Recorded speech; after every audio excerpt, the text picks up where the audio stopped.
Arnold Schwarzenegger served as the governor of California from 2003 to 2011, and he joins me now. Governor Schwarzenegger, welcome back to Meet the Press. Thank you, Chuck. It's wonderful to be back.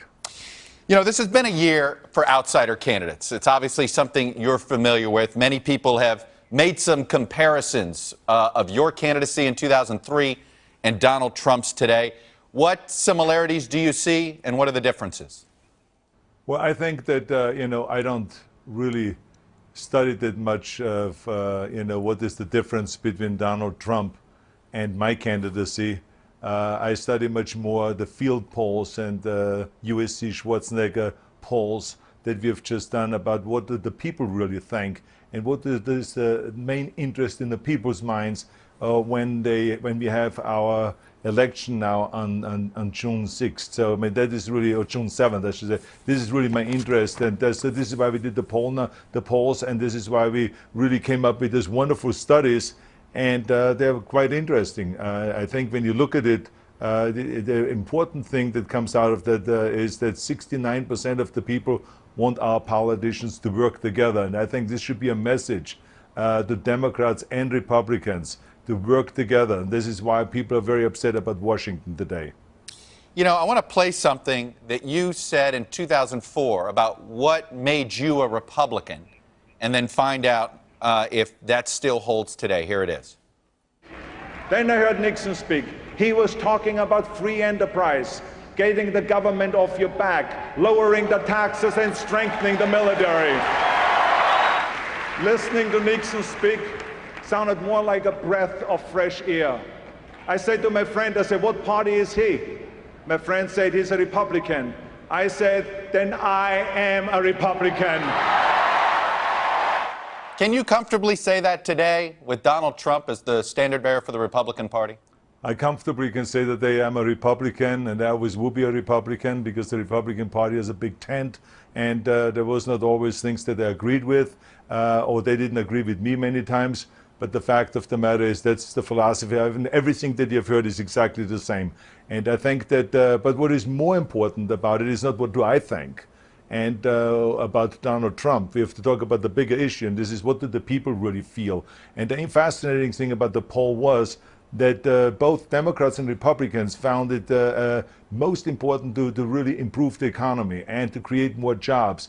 They were also in sync when it comes to Social Security, to save Social Security, and to really take care of public schools. And they are concerned about the public education in general. And those are the kind of issues that Democrats and Republicans are concerned about. Of course, they have different ways of solving those problems, and depending on if they're Democrat or Republican. Well, let me just ask it straightforward. Are you ready to support Donald Trump for president? I know you were a John Kasich supporter. You went and campaigned for him. Are you going to support Trump? And will you go to the convention in Cleveland? Well, Chuck, as I said, to me the most important thing is now to talk about the latest poll numbers and how the people of California feel and how the people in America basically feel. Because I think it is important that we go and bring both of the parties together. The more we go to the left, the more we go to the right. I believe of what President Eisenhower said. Politics is like the road.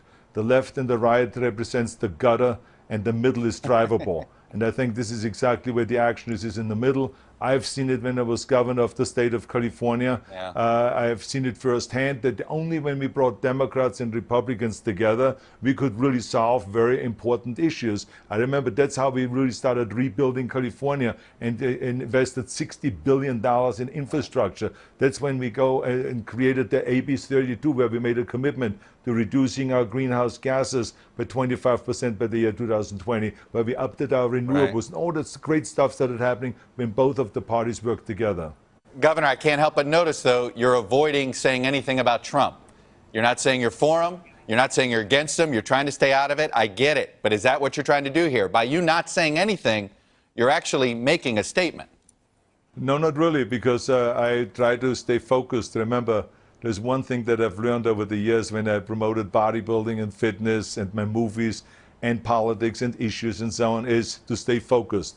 So today I want to talk about our poll numbers and our polls that we have taken, the field polls that the USC Schwarzenegger Institute released this last week. Right. And I want to talk about that because that is really important for the state of California. It's important that the people know how they feel and in which direction to go. And it also will help the candidates to listen to the people carefully and not to deviate from that and to really talk about those very important issues. Since we have the primaries coming up in California, I think the presidential candidates, whoever they are, have to address those issues. And finally, I want to ask you a question about your native country, Austria, because what was fascinating is that you could argue that they had an election which that came down to somebody from the far left, maybe similar to a Bernie Sanders, and someone from the far right, a nativist of sorts.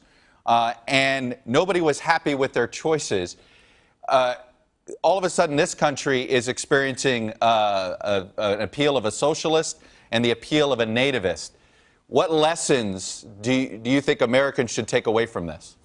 I think that it is pretty much in many different countries I've seen that they're looking for an outsider, and people are dissatisfied with the status quo, and people are dissatisfied basically with the action that is being created in those capitals, that politicians are not keeping their promises and politicians don't solve the problems. And this is why you see in our poll numbers that 69% of the people say the politicians have to work together. That is the most important thing, and they have to come to a compromise. And in Washington, not much is getting done. Some of it is getting done, but not much. And I think that to spend billions of dollars on that capital, and it is the worst investment because nothing is getting done.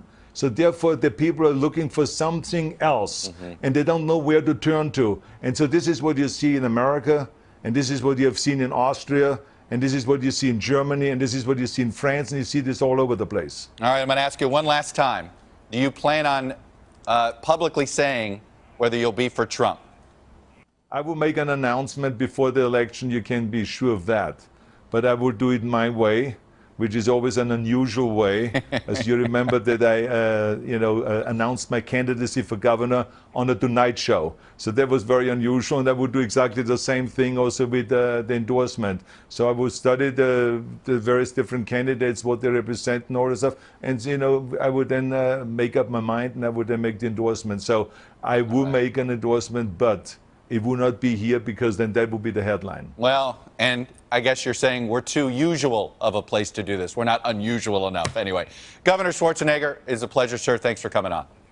Thank you very much for Hey, NBC News fans, thanks for checking out our YouTube channel. Subscribe by clicking on that button down here, and click on any of the videos over here to watch the latest interviews, show highlights, and digital exclusives. Thanks for watching.